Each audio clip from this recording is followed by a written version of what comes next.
Talking about Hello, pro wrestling fans, and happy Independence Day, 4th of July for all of our American fans out there. This is Squared Circle Speak, the pro wrestling YouTube channel where we do a little bit of everything on this show. And today we are going to go old school, kind of. We're going to do another wrestler spotlight. This was another request by YouTube user, and I'm sorry I'm going to butcher your name. Guiltia the Dark Knight. I think I said that right. If I mispronounced that, I'm sorry. I have a brain problem. Jesus Christ. But we're going to be talking to Cold Scorpio today. He had mentioned that not a lot of people have done videos on the career of Two Cold Scorpio, and so we're going to be one of the first to do this over here on YouTube. We had mentioned Two Cold Scorpio on our top rope finishing maneuvers. He was on my list, so it's going to be fun to go back and look at the career of Two Cold Scorpio. Yeah, I almost dropped my mic. Sorry. Yeah. So, I mean, he was a guy that I don't know why you said old school kind of. This is pretty damn old school. Well, because he's still wrestling. Like What? he's still active. He had his last match like 2 months ago.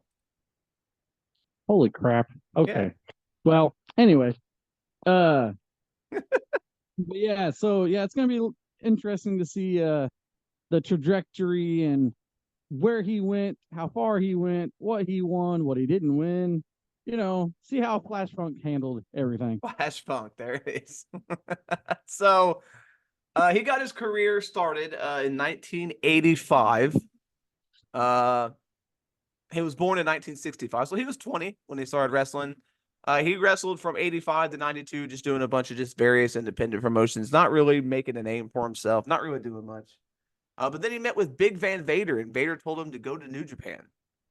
And so he trained in the New Japan dojo and was in New Japan for a while. He was actually a part of he wasn't the best of the super, it was top of the Super Juniors. He was in that tournament. I think it was their second ever like junior championship in 1991. This And then he was, guy weighed like, wait a minute, this guy weighed like 230 pounds and he's in a junior heavyweight. yep, Okay. maybe not in like 91. Maybe he didn't weigh that much. Oh. Okay. And then in We're talking, 92, he also competed in top of the Super Junior 2 3, where he had matches with the likes of Pegasus Kid, Jushin Thunder Liger, Koji Kanemoto, uh, Dave Finley. Is that Fit Finley? It uh, sure as hell ain't his son. yeah, it could have been. It could Yeah, have been. Fit Finley was a junior. Here's what I'm wondering. Was the junior division in Japan back then like 230? Well, that's what I'm thinking. But here's the thing: aren't Japanese guys usually tiny? So maybe that's why it was top of the juniors because they were on, taller in the top of the juniors. You know what I'm saying? Yeah, maybe. I don't know. But yeah, he did two of the Super Junior tournaments. Then he went over to UWA, where he wrestled UWA, which was the Universal Wrestling Association, a defunct now company in Mexico, and he did a lot of matches there, where he took on Negro Costas, Black Dr. Wagner Jr., Black Scorpio, people like that. So he did a bunch of that, but then he made his WCW debut in 1992 at Clash of the Champions 21, where he was the mystery partner for Ron Simmons in a 2-on-3 handicap match against Cactus Jack, the Barbarian, and Tony Atlas. That is the most random sounding match I've ever heard in my life. I don't know how. Why was he the mystery partner? Well, that's Wouldn't a mystery partner be somebody that a lot of people like knew that was like, oh shit, if you bring out this guy who's only been in Japan, like yeah, that's I, what yeah, I don't it's feel, some guy no one's ever heard of. I don't feel like the pop's gonna be too loud when that happens. But that's WCW, even back then. Jesus Christ. In June of in June of 1993, he actually challenged for the World Heavyweight Championship at Clash of the Champions 23, which I never knew. He took on Barry Windham. Obviously, he was unsuccessful. But yeah, he did that. The only other kind of championships he won in WCW, he won the tag team titles with Marcus Alexander Bagwell. One time, he had a brief little run with them. And then he was released in 1994, but he did compete on the Worlds Collide pay per view and the Collision in Korea pay per view, even though he was not under contract. He still competed on those shows. So after that, in 1994, he debuted in ECW, which is probably where he is most well known. In ECW, he had 4 reigns as television champion, and then he won the tag team titles with the Sandman one time. So yeah, he one of the most successful world television champions of all time. Yeah, You know, probably, because of his length that he was there, and the duration that he was there, and there wasn't a lot of technical guys in ECW back then. yeah, And I know he was a high flyer too, but his matches were, there was no hardcore stuff, I guess is what I'm trying to say, in his matches. yeah. He So was he was more of just a wrestler. yeah, so he was probably one of the longest tenured just pure wrestlers that they had. Yeah. Overall, he held the title 4 times, which is the most of anybody in history. And he is 4th on the list for the longest combined days as champion, which is only 274. But Yeah, they passed that belt around a lot, except for RVD, of course. yeah, RVD 700 days. But yeah, so he's the most times held that title, so obviously very successful there. He left in 96 to go on and go to the WWF, where he, as you called him, Flash Funk. He made his debut at the Survivor Series under the name Flash Funk. He had large lapels. He came out with the Fly Girls or Funkettes. He had like a hat and a fur coat, and He yeah, looked this was nuts. he looked like the Godfather before the Godfather. Yeah.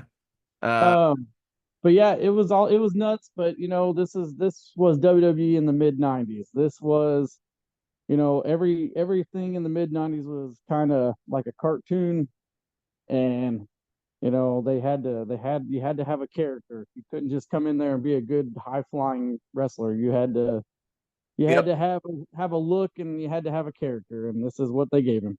In 1998, he became a member of the Job Squad. He changed his name back in 1998. He changed his name back to Scorpio. Um, he wasn't too Cold Scorpio. He was just called Scorpio.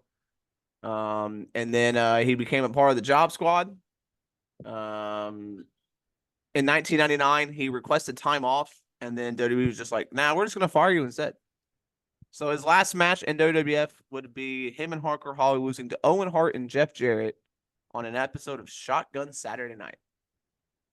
Ah, what a way to go out! So What he a was there for around 3 years, a little over, almost 3 years. I know he really didn't get to do a whole lot 3 years. And he didn't do anything. He never won a title. He was never really on TV much.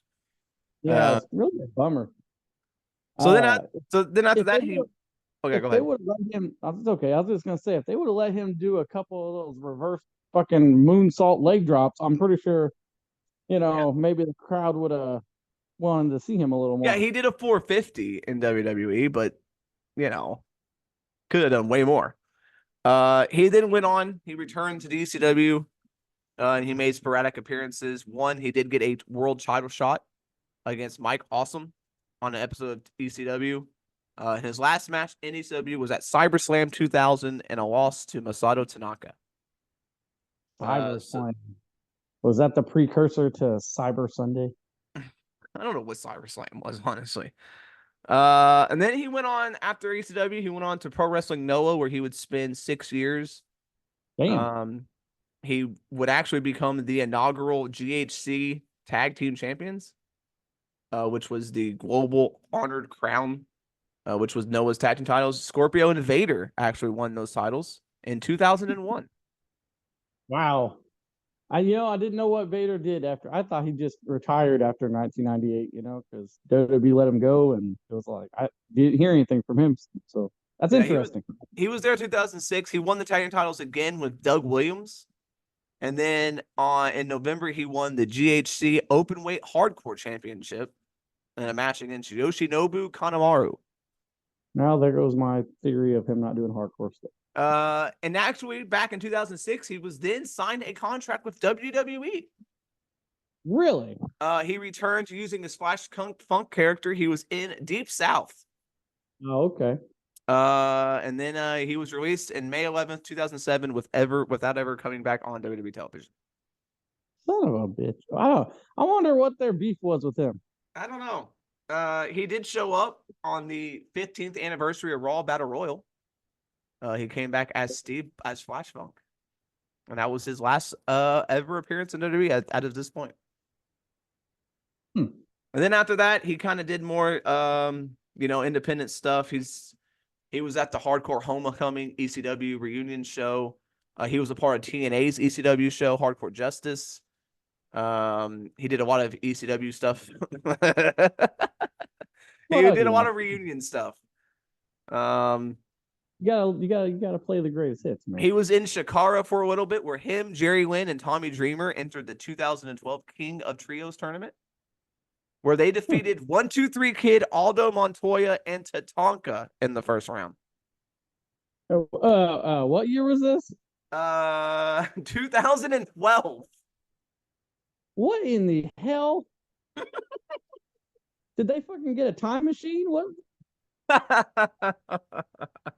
Good Lord. Why the hell would Justin Credible go back to Aldo Montoya? Yeah, I don't know. He's actually still wrestling today. His last match, as far as what we have on Cage Match here, I get all my information from cagematch.net, just so everybody's aware where I get my information. It's all of Cage Match. So if you have a problem with something I say, it's not me, it's the internet. But his last match was at GCW on April 20th, 2024, where he defeated Joey Janela in a 16-minute match. What? Yeah. Oh my God. He's gotta be like almost 60, right? He is 58. Oh my God. 58 going 16 minutes. One of the reasons he's in the news right now is on June 15th, he was arrested in Jackson County, Missouri, for allegedly stabbing a man at a Kansas City Love's travel stop. He was working as a security guard. He says that he claimed a man inside was smoking a cigarette. He approached him after they put the cigarette out, and the man became erratic, and they started to grapple.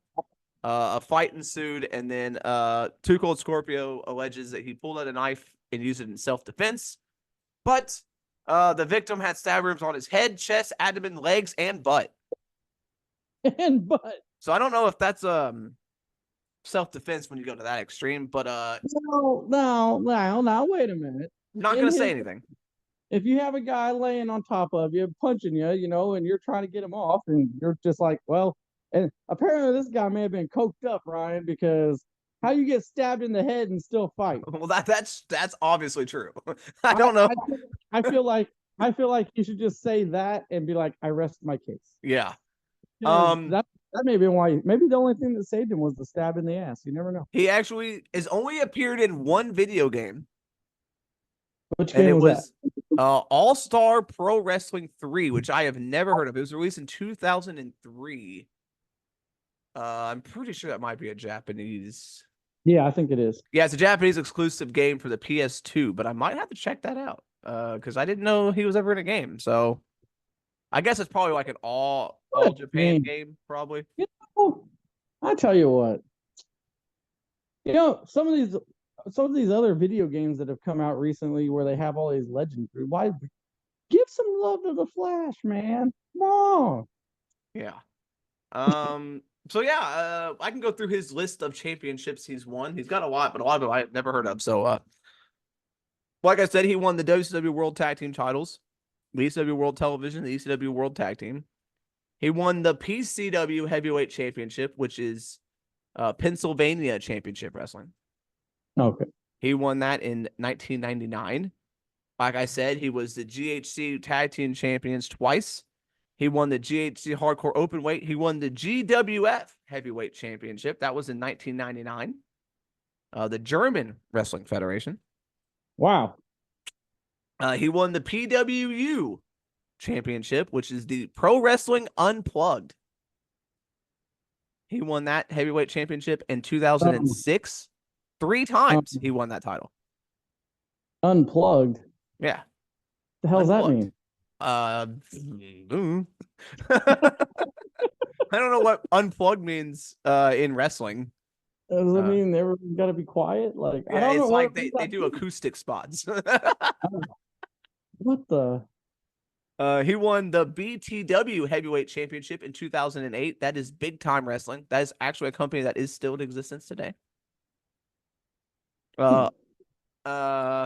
He won the Canadian Unified Junior Heavyweight Championship in 2018. I don't know. That's insane. 2018. It gets worse. He won the RMP Tag Team Championships in 2019. RMP is Rocky Mountain Pro. And then this year, he won the SPO Trent Acid Skywalker Silver Championship. The what now? The SPO Trent Acid Skywalker Silver Championship. What? What company is that? Superpowers of Wrestling. Oh my God. It's owned by Johnny Cashmere, which was a tag team partner of Trent Acid back in the day on the independent scene. So, oh my God. Yeah. So he won a title this year. He had it for one day. Let's not act like he held it for long. He held it for a day. But he won a championship this year. April this year. I tell you what. What okay.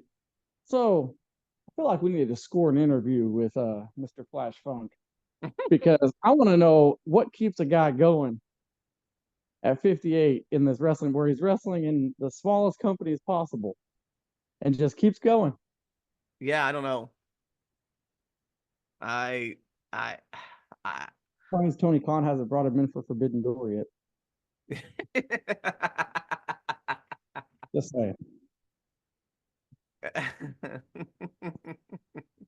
Just saying. How come he wasn't in the gimmick battle royals? Yeah, I don't know. He was never in any of those. Man, such missed opportunities with Mr. Flash Funk. I'll tell you what, though, I really like the guy. I'm making jokes, I'm cracking jokes, but I really like the dude. I mean, you know, he had a presence about him. He may not have been able to talk on the mic. That probably was his downfall, like everybody else. It's the downfall in WWE. But I bet you he's probably could do those top rope moves back then. He was doing stuff that nobody else was doing. Yeah. Doing it smoother than anybody else. And he was bigger than all the other people that were doing those moves. It's freaking nuts, man. Yeah. Yeah, he was great. I mean, I go back and watch some ECW stuff from the early 90s, and his matches were insane because he was just doing stuff that you didn't see in the early 90s. You didn't see people doing twisting leg drops and 450s and moonsaults and springboards, and he was doing all that. And he was like 240. Like he should not have been doing that stuff. No, I tell you what, I am such a Flash Funk fan that I had a Flash Funk toy back in the 90s, you know? So, I mean, come on. We did have a Flash Funk toy. We did. I bet there are very many people that say that. So I found the actual one, I think. we are the ones that needed to do this because we had and I'm pretty sure he only had one action figure, so we had the one action figure he was made. Yep, there you go, buddy. His hat came off. That's what I liked about it. Yep. Anyway, so yeah, Flash Funk, man, and he had a chain on. Yeah, he had a chain. Too Cold Scorpio, Flash Funk. He was amazing. Didn't he team with Terry Funk at one point? I think in WWF he was teaming with Funk. Yeah, I think him and Terry Funk were teaming up for a while in like '98 or whatever. I don't know why. But that may have been his downfall. That's pretty. Hey, you know what? Never mind. We don't need to interview him. I just figured it out. Terry Funk was his inspiration. That's what I'm saying. Terry Funk. That's the reason he keeps going. Yeah, he wants to wrestle longer than when Terry Funk wrestled. That's there you go. Oh my, the Funk's got to outlast the Funk. All right. On that note, uh, I think that's going to do it, guys. If you like this wrestler spotlight, make sure you hit the like button, subscribe, and hit that notification bell so you know when we're going to release another one of these superstar spotlights. And if you have a suggestion for a next one, make sure you put it in the comments because we'll definitely do it. Yeah. One more final thing on Flash Funk or Two Cold Scorpio. If he started today or like in the early 2000s, he would have been one of the greatest of all time. Oh He yeah, would yeah, have been amazing in today's culture. He was like 2 decades too soon. yeah. As is some of the greats. As is uh, some. yeah, and join us tomorrow. Hope you all have a safe and wonderful July 4th. And join us tomorrow as we will give our predictions for the big WWE and NXT pay-per-views this weekend, Money in the Bank and Heat Wave. We're gonna mash them up and do one little show for both of them. So we'll see you tomorrow for that one. And like I said, have a happy and wonderful and safe 4th of July.